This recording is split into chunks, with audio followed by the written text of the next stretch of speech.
Joining us is Mary Margaret Olohan, who's a senior reporter covering culture and politics for the Daily Signal. She's written previously for the Daily Wire, Daily Caller.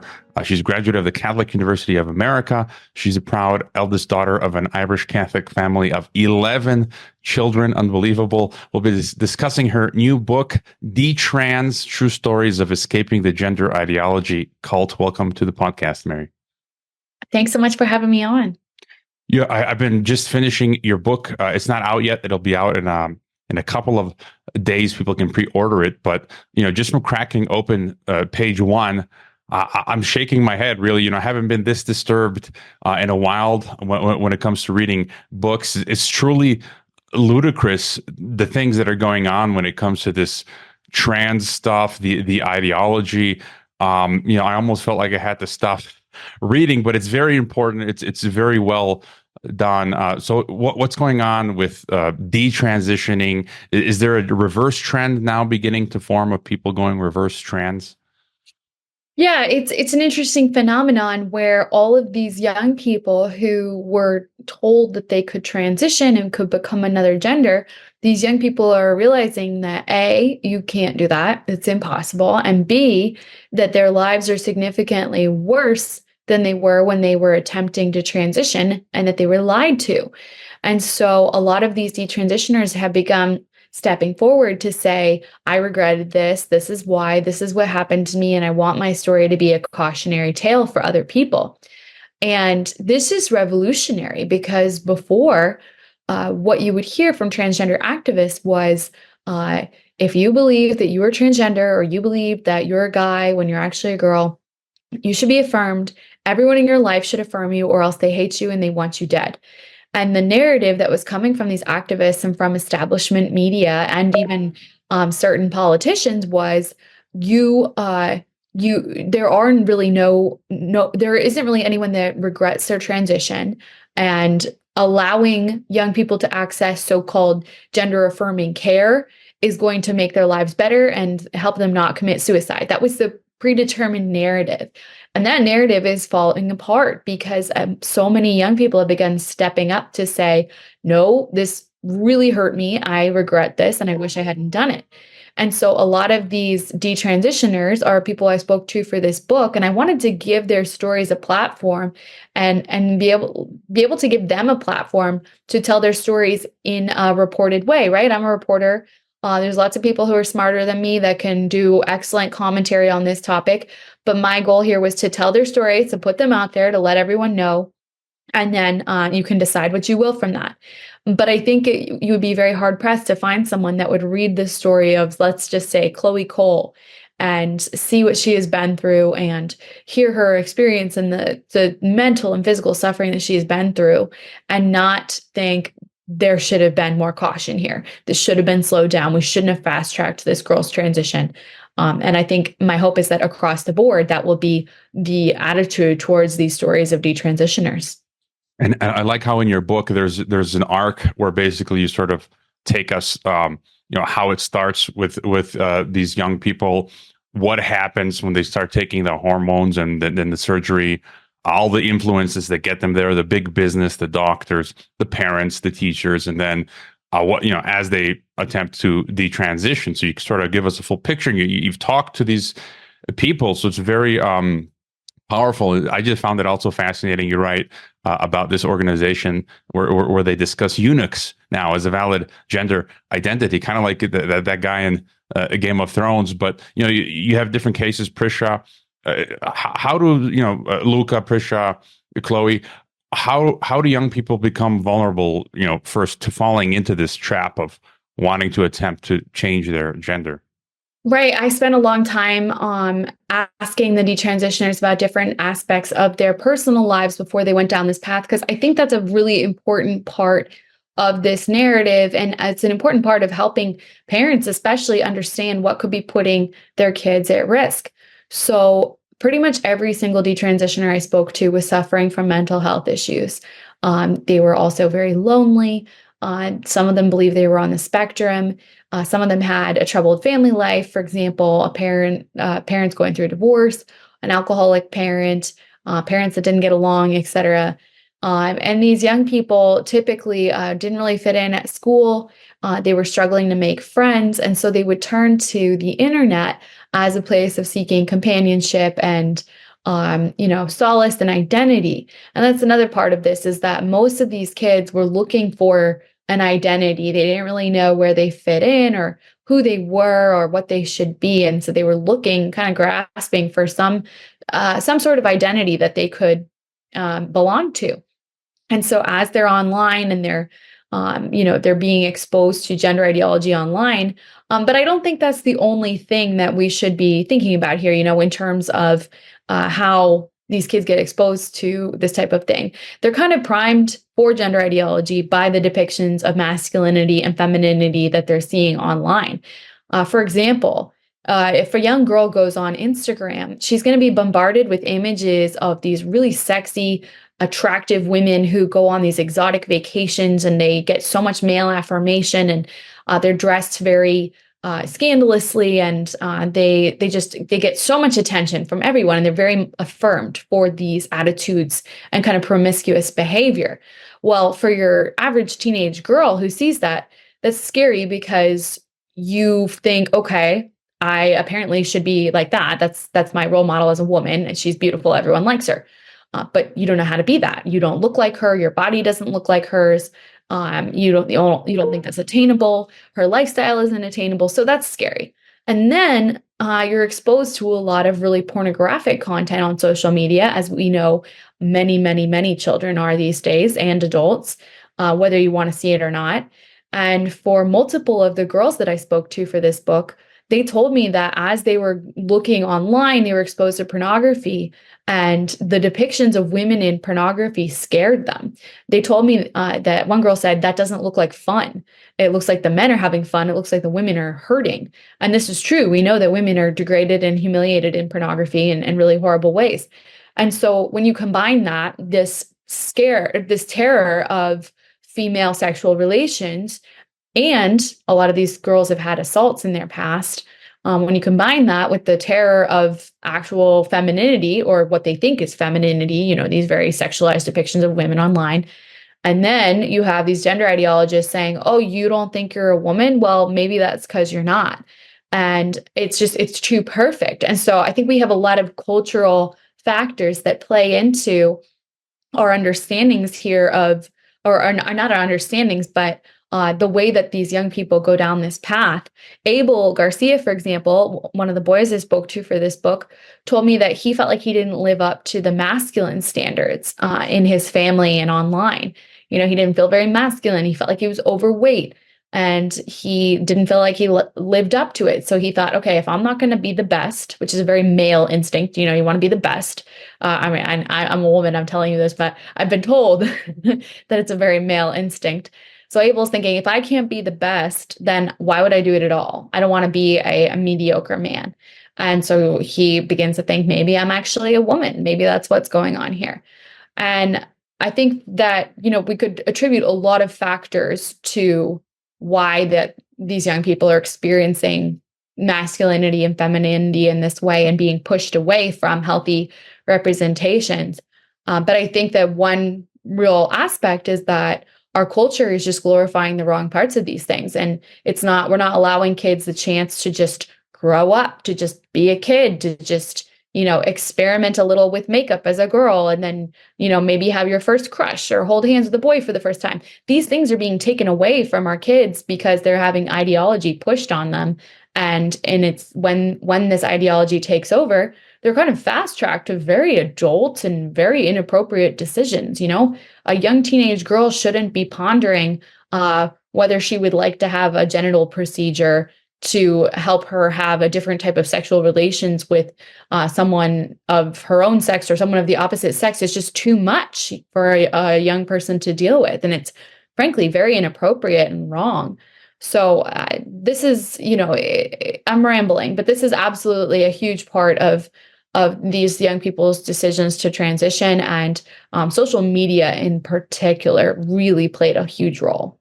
If I'm not mistaken, I was just reading Abel, who you mentioned, one of the boy examples wanted to be a girl. His father took him to with a Mexican, paid for a Mexican prostitute to try to get him to have that experience in hopes, I guess, of having him not want to try and Yes. become a girl. And, you talk about Luca, who says she spent virtually all her time online and plugged in.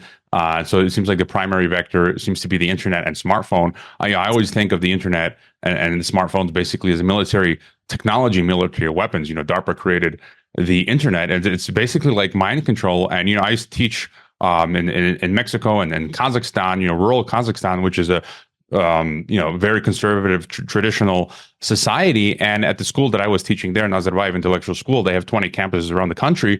At another one of the campuses, there was a story where a boy ended up committing suicide, jumping from a ninth floor apartment building because, he wanted to start dressing as a girl, and he was reprimanded by the teachers and stuff. And I'm thinking, how does it, we're seeing this stuff in the US, but how is this sort of stuff starting to appear in very traditional remote societies? It's the internet, it's big tech, it's the smartphones. And so it's pumping through YouTube, and you in your book, you talk about Tumblr and all these different, big tech sites. That stuff is getting out to the edges of the planet. And so I think you said most of the people who transition are biological women. Is that correct? We are seeing very high numbers of biological women / young girls transitioning due to social contagion. And that's something that Abigail Schreier has documented in her book, Irreversible Damage. Of course, I also included stories like Abel's because I wanted to show the male side of things too. But you'll notice that the book is predominantly about girls, given the high number of girls that are experiencing this.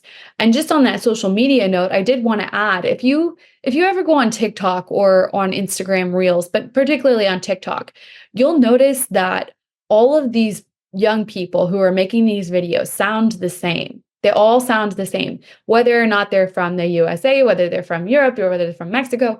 They all use the same intonations, the same hand gestures. They hold their faces in the same way, especially the girls. I think that's a really good example of how this type of thing can spread, because it's no longer a geographical issue, right? There's no geographical borders anymore. Everyone can sound and look and act and think the same way due to social media. And TikTok in particular is a new horizon that the detransitioners I spoke with hadn't really explored, because it wasn't really a thing when they were going through this. So that in particular has huge implications or ramifications for young people nowadays who just are inundated with this content. And again, going back to that arc, if then you tell us a bit, it's in the book. Okay, so they're introduced through the social contagion, a big tech. They start to they make the decision now, and if you could tell us a bit about what happens then when they attempt to transition. You talk about hormones setting in. I was listening to some of your interviews that you've been giving. There was one where Luca came on, and I was just kind of shocked. You see her; she's a female, but she's got like a male voice, and so then there's mutilation, right? Cutting off of breasts, trying to recreate genitalia. So if you could tell us a bit, I mean, it's really disturbing. It's difficult to digest, but if you could tell us a bit about what happens there. Yeah, so I should start by saying that when these young people decide to transition, typically or attempt to transition, I should say, because you can't actually do it. But typically their parents have to give permission since they're minors. And what will happen in those cases is the kids will go to their parents and say, I want to transition. I identify as a boy. And the parents, of course, are hesitant because that's a scary decision. And their gut is telling them that that's not the way to go about this, that, their child undergoing an invasive surgery that's irreversible is the last thing they want to happen. They are also hesitant about hormones. But when they seek the help of medical professionals and doctors and therapists who they go to believing that they will be a source of help and comfort, what they're told is, would you rather have a dead daughter or a living son? And that convinces many parents who don't really know better to go along with these procedures. So in Chloe Cole's case, she began puberty blockers at a young age, and she essentially said that puberty blockers kind of rid your body of hormones. So you just kind of are hormoneless. And the supposed intent behind puberty blockers is to just kind of freeze you in time and allow you to have some space before you actually become a woman, or become a man. Which is crazy because you're still going to keep growing. You're just not going to develop properly. So we're now finding out that a lot of the time when boys go on puberty blockers, for example, it's going to permanently impact their testicular growth. For example, it's going to permanently impact some of the way that their bones develop, their muscles develop. It's There's huge implications there. For girls, it can absolutely affect their fertility. And Chloe was telling me that this period of time when she was on puberty blockers, she continued to have mental health problems because, no brainer, nobody was doing anything to help them. The puberty blockers were merely supposedly stunting her growth into a woman, but they weren't actually solving her mental health problems. So she continued to struggle, and then they began to put her on testosterone. And she said when she went on testosterone, she had a bit of a honeymoon period because, again, she didn't have any hormones in her body. And so she had felt pretty kind of dead.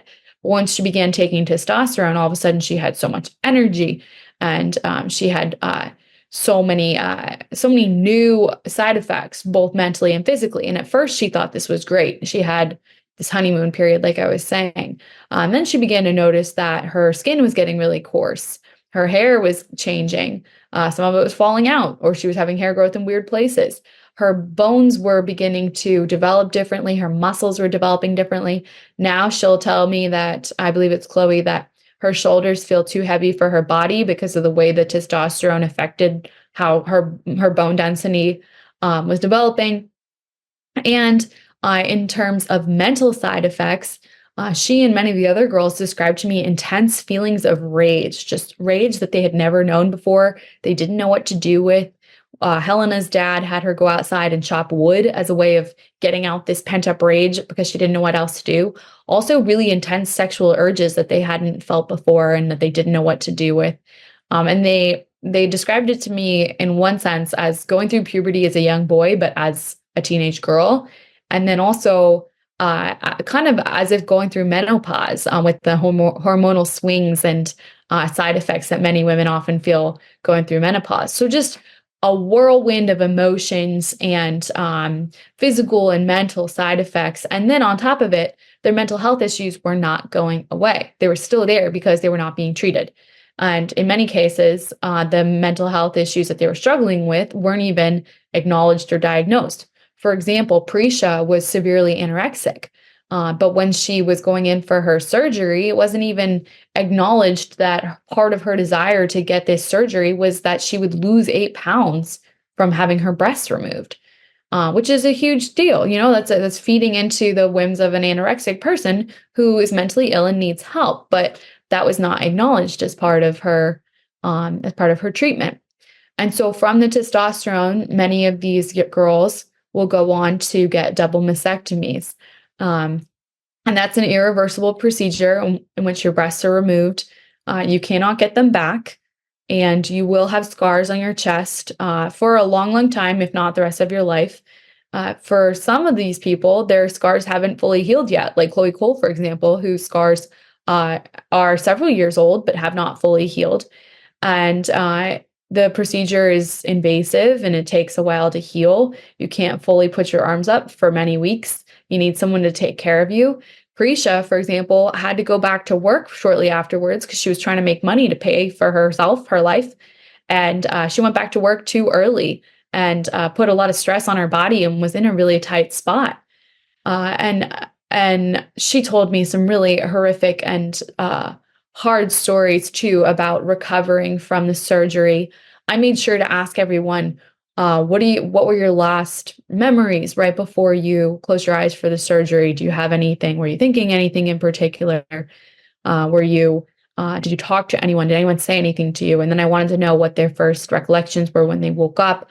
And the book is full of a lot of intimate details like that because I think it helps people to understand the gravity of what these individuals were going through and how young they were in some cases, you know, the kind of immature reflections that one might have as a child going into something like this.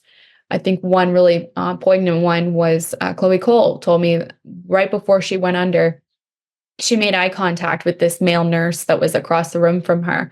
And he was looking at her with this really strange expression.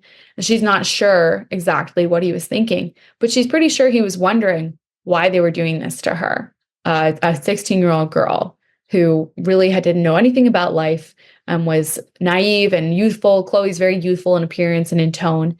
And then she went under and had her double mastectomy. And it's a very sad story. And, you wonder what role that guy played in that scenario and whether he said anything or whether he just thought about it. So that's just one of many stories in this book that I wrote that I included to help people put themselves in the shoes of people like Chloe and Prisha and Helena and Luca and Abel, who underwent these really intense procedures and experienced these very traumatic things. And thankfully, they lived to tell the tale, but they're going to have to carry those crosses with them for the rest of their lives. Yeah, and hopefully this message gets out there that this is wrong. This is not possible. It's morally wrong, ethically wrong to attempt to change your biology to become trans until we get to that moment, the epiphany, sort of the de-trans moment that I think you mentioned there's a blackout by the system, not wanting to get these stories out there because it proves that the narrative is false. But the moment that some of these girls or boys, in Abel's case, realize they've screwed up, they want out. They want to detrans. You talk about Helena, who was working in the cookie shop. She had a lot of time to think, and she goes on later to say it was an act of war against myself. You talk about Chloe, where she said she felt like she had been turned into a monster. And so, if you just tell us about this moment now where they decide they want out, what is the detransition process? And you already mentioned with like cutting off the breast, some of it is permanent. They cannot go back to their original organic selves. Yeah, I think for some of these detransitioners, that moment of realization came when they realized not that necessarily that they regretted their transition, but that they were not in a better place. And it was a recognition of, oh, wait, I was told I would feel better now and I don't. And then from there was a lot of questioning and personal assessing of, okay, so they said that I would feel better now or that my mental health would be improved. But I went on the puberty blockers, I got the testosterone, I got this surgery, and I don't feel better. And that would cause them to do a lot of reflection and realize that they had been lied to. That the medical professionals who they had trusted had really betrayed them. And what's really hard for a lot of these detransitioners is that, the trans community, if you offer any pushback or any kind of desistance to the narrative, you are shunned, you are accused of being hateful and bigoted and transphobic and all of these horrible things. So you can't really discuss any of that with the trans community that formerly loved you and love bombed you and embraced you. And then when they try and go back to their doctors and say, I think I made a mistake. I think that this was all wrong. Can you help me figure that out? Still thinking that the doctors actually care about them. What they're told is, for example, oh, this is just part of your gender journey. Or, this is very rare. No one's ever told me before that they regretted their transition. That's what one doctor told one of the girls in my book, which is crazy because, first of all, I don't believe that. I don't believe no one's ever told that doctor that they regretted their transition. But also, we do know that I believe it's 24%, only 24% of detransitioners went back to their doctors and said, I regretted this and I want to continue to live or go back to living as my biological sex. Because in a sense, it's kind of like going back to your abuser and saying, hey, you abused me. Like, I didn't like it. I'm all done with being abused now. It's just kind of a weird situation to put yourself in, given that you're realizing that that doctor had lied to you and had performed a surgery on you, probably knowing that it was experimental, A, and that B, it wasn't going to work. So for a lot of these detransitioners, they don't have medical resources and help or advice to go through their detransition. And they're having to navigate the fallout of all of this on their own. Detransition isn't covered by insurance. It's not a thing. And yet Abel Garcia, for example, got a letter in the mail from his insurance while he was transitioning saying, you're pre-approved for your next surgery. So he could have gone on to get invasive genital surgeries if he had so desired. But in terms of detransition, that's not covered and he wouldn't have gotten any help there. So we need doctors who are brave enough to stand up, who are brave enough to offer their expertise to these detransitioners and help them through this difficult time they're navigating. Someone like Prisha Mosley, who is actually about to have a baby, which is a huge gift. I'm so happy for her. Prisha deserves doctors who are willing to assess her very specific condition and to help her figure out how to navigate that. And Chloe deserves doctors who will do the same for her in her condition. But unfortunately, detransition is not smiled upon in the medical community. It's viewed as this rare thing that is a kind of vindication of right-wing beliefs, and it's embarrassing for the doctors, right? Because if they have to admit that detransition is a thing, it admits that their gender-affirming theories are not entirely correct, and that they shouldn't so confidently be touting this as a solution to gender dysphoria. And I would put the blame on parents as well. Myself being a parent, again, I was listening to one of your interviews where the host said it's not the parents' fault, and she was trying to be politically correct. But in the end, Luca said it is the parents' fault. That sometimes for the parent to say no, to put their foot down, that is true love. And so you've got we already talked about the social contagion. Big tech is involved, parents failing. Teachers, again, the teachers themselves having fallen under the spell of this ideology promoting it, the medical industrial complex and big pharma.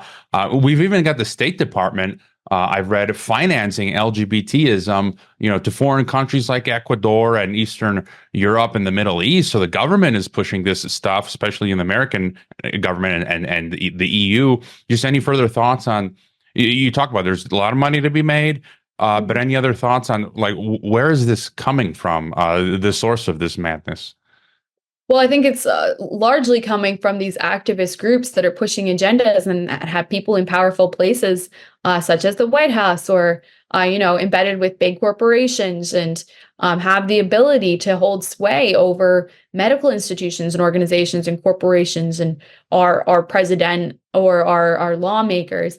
And that's why you'll hear messaging coming from the White House saying that gender affirming care is crucial for this health of trans youth, which is a statement not grounded in science or facts or evidence, but instead in the ideology of activists. And you can trace it right back to groups like the Human Rights Campaign and GLAAD. So this is very activist led. And that's something we've seen with pretty much every cultural moment in the U.S. recently, is that activists are at the root of a lot of these movements, and they're radical activists who do not represent the opinions of American citizens, and also globally. I think this is true.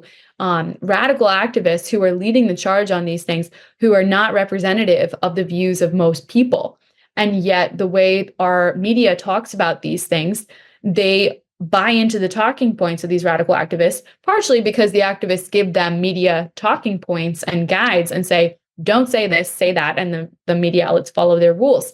But media will report on it in such a way that your average citizen reads it and thinks, I'm hateful if I don't embrace this thing. Or they think gender affirming care, that sounds very loving and helpful. Or a media outlet might say that Texas wants to ban trans care for trans youth. I think your average person reading that might be confused whether this trans youth is not able to get antibiotics for strep throat or what exactly is going on, and it's nebulous on purpose. It's supposed to confuse you and make you just want to give your sympathies for this treatment. So we are up against an incredible and very formidable foe in the media alliance between the media and these activist groups. And that's why part of the reason I wrote this book, because I think that the detransitioner stories are one of the most powerful weapons to fight back against this type of thing because it is their stories. They lived it. This is their lives, their experiences. And I think your average reader, I hope, is not going to read these stories and think, oh, this is just an anomaly. They're going to read them and think, okay, we should be enacting more protections to help these kids. We shouldn't be fast tracking anyone, and we shouldn't be pushing our youth towards these dangerous and very sexual decisions at such a young age. You mentioned in the book, I think, Chloe, the litigation now, some of the detransitioners are attempting to sue hospitals, doctors, some of these institutes. Mm-hmm. Just your thoughts on, the litigation and how we can fight back against this evil. It's a Satanism. If you ask me, it's anti-human. So, thoughts on the way forward and how to push back against the madness. Yeah, I think the lawsuits are a huge step in the right direction, led by Harmeet Dillon, who has represented Chloe, and Campbell Miller Payne, who's representing Prisha.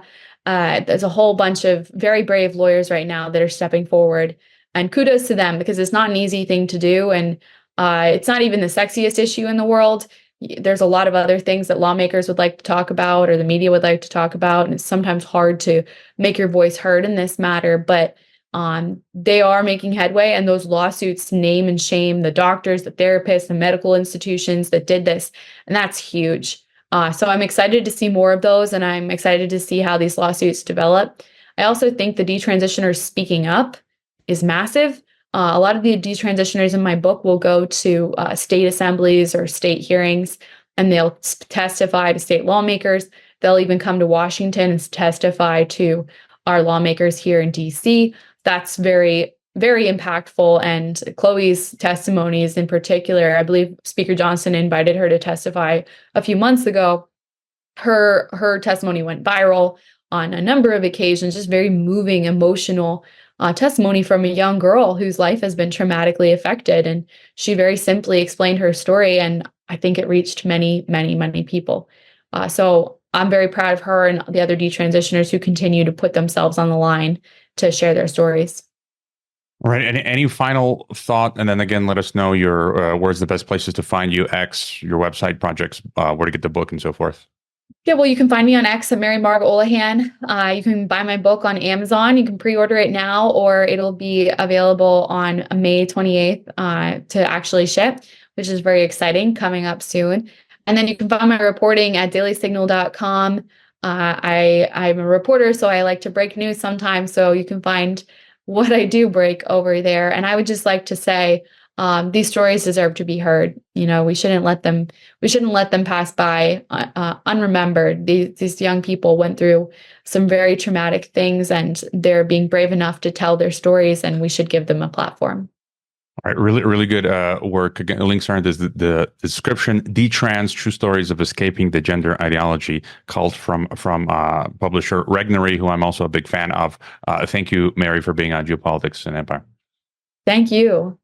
I hope you enjoyed this Geopolitics and Empire podcast. The website is geopoliticsandempire.com, and I encourage you to sign up for the free email list that goes out with each podcast and every weekend with a collection of news headlines. The newsletter and website are our last lines of defense. We're being censored and deplatformed. It's nearly impossible to find Geopolitics and Empire on the Google search engine. We've been blacklisted. YouTube frequently takes down our videos with strikes. Facebook restricts our page. Reddit and Twitter take down posts. And after the Associated Press mentioned Geopolitics and Empire in a 2021 article co-written with NATO, our Patreon account was terminated. Vimeo also terminated our Pro account. The best free way to help Geopolitics and Empire is to leave a review on Apple Podcasts or elsewhere and subscribe to all of our media channels. You can find the video broadcast now on 5 platforms: Odyssey, Rockfin, Rumble, BitChute, and Brighteon. You can find the audio broadcast on the podcast ecosystem: SoundCloud, Apple, Spotify, and so on. My current favorite social media channels are Twitter and Telegram, but you can also find us on Gab, MeWe, Minds, Float, VK, Instagram, Facebook, and LinkedIn. Finally, Geopolitics and Empire is in dire need of funding to continue. You can leave a donation, purchase a consultation with the host, or become a member to receive additional benefits. We also produce a weekly broadcast called Dissident Thinker for members and Rockfin subscribers only. We will continue to fight the good fight come hell or high water. Thank you for listening.